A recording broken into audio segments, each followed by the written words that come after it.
வீட்டுக்கு வெளியே பலமா காத்து வீசிட்டு இருந்துச்சு. ரவீந்திரனோட மனதுல ஒரு புரியாத குழப்பம் மட்டும் இருந்துகிட்டே இருந்துச்சு. தூரத்துல கேட்ட குதிரையின் குளம்படி சத்தம் இன்னும் அவன் காதுக்குள்ள ஒலிச்சுக்கிட்டே இருந்தது.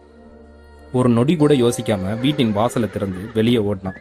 சாலை முழுவதும் வெறிச்சோடி இருந்தது, ஒரு மனுஷன் கூட இல்லை. ஆனா அந்த குளம்படி சத்தம் மட்டும் மெதுவா தூரமா கேட்டுக்கிட்டே போயிட்டே இருந்த மாதிரி அவனுக்கு ஒரு உணர்வு. அவன் வீட்டில் வாசல்ல கட்டப்பட்டிருந்த பழைய விண்கல மணி இன்னும் காத்துல ஆடிக்கிட்டே இருந்துச்சு. அதை யோசிச்ச போது ரவீந்திரனுக்கு மட்டும் ஏதோ புதுசா ஆரம்பமாக போது மர்மமான வாழ்க்கைக்குள்ள போக போற உணர்வு இருந்தது. இப்ப பலமா வீசிட்டு இருந்த அந்த காட்டு சில நொடிகள்ல குளிர்ந்த தென்றலா மாறி மழை வரப்போறதுக்கான அறிகுறியாகவும் அது தெரிஞ்சது. என்ன நடக்க போகுது அடுத்து? நீங்க பாத்துக்கிட்டு காலத்தை கண்டவன் அத்தியாயம் 2, கண்டது உண்மையா? வாங்க நம்ம வீடியோக்குள்ள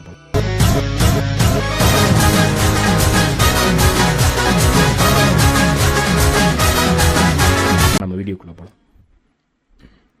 அப்போது ரவி அப்படின்னு சொல்லி சுமித்ராவின் குரல் கேக்குது. பாப்பா எல்லாரும் சாப்பிடலாம் அப்படின்னு சொல்லி அவனுடைய அம்மா ரவீந்திரனை கூப்பிடுறாங்க. ரவீந்திரன் இன்னும் வாசலையே பார்த்துக்கிட்டு இருந்தான். அவனுடைய முகத்துல இருந்த குழப்பத்தை பார்த்த சுமித்ராவுக்கு ஏதோ சரியில்லை அப்படின்றத புரிஞ்சுக்கிட்டு, என்னப்பா ஆச்சு, உள்ள வந்ததுல இருந்து ஒரு மாதிரியா இருக்க, அப்பா கூப்பிட்டதையும் கூட கவனிக்காம உள்ள ஓடிட்டியே அப்படின்னு கேக்குறான். அப்பதான் இந்த கேள்வி ஏதோ ஒண்ணு அவன் மனசு நச்சரிச்சிட்டு இருக்க. உடனே அவன் அப்பா எங்கம்மா அப்படின்னு கேக்குறான். அப்பதான் அவங்க சொல்றாங்க, அப்பா வீட்டு முன்னாடி இருக்க நாற்காலியில உட்காந்துருக்காங்கன்னு சொல்றாங்க. ராமமூர்த்தி வீட்டின் முன்னாடி இருந்து நாற்காலியில் அமர்ந்திருக்காரு.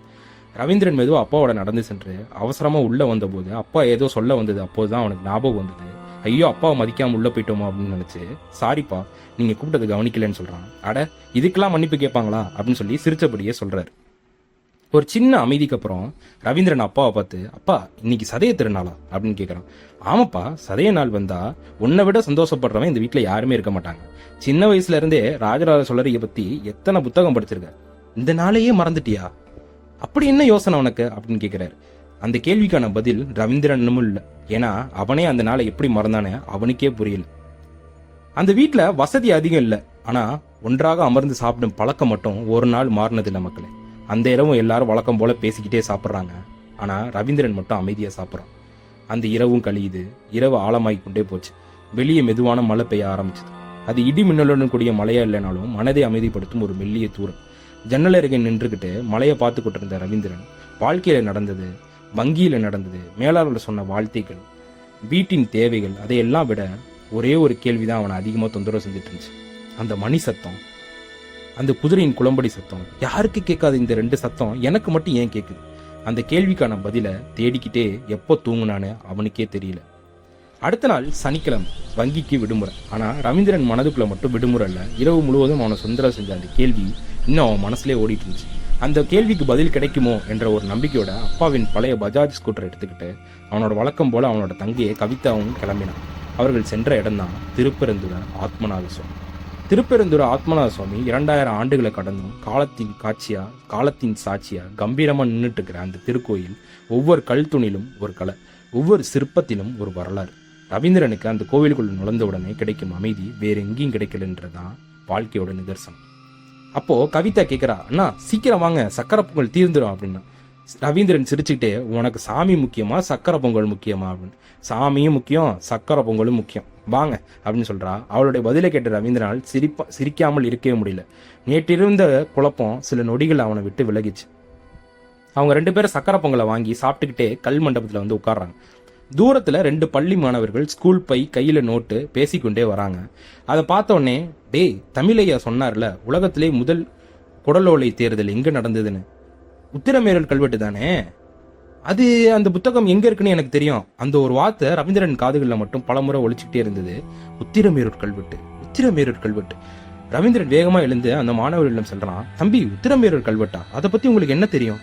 இங்க தமிழாசிரியர் சொன்னார்னா, நல்ல லைப்ரரியில அதை பத்தி புத்தகம் இருக்கு, நாளை படிச்சுட்டு வர சொல்லியிருக்காருனா அப்படின்னு சொல்றான்.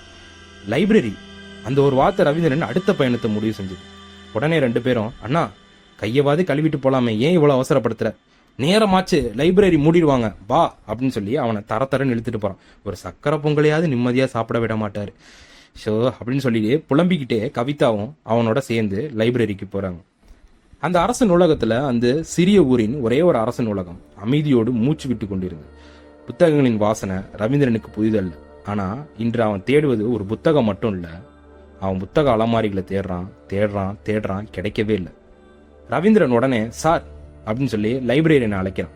உத்திரமேரூர் கல்வெட்டு புத்தகம் இல்லையா அப்படின்னு கேட்குறான். நூலக ஆசிரியர் சிரிச்சுக்கிட்டே, அந்த புத்தகமா?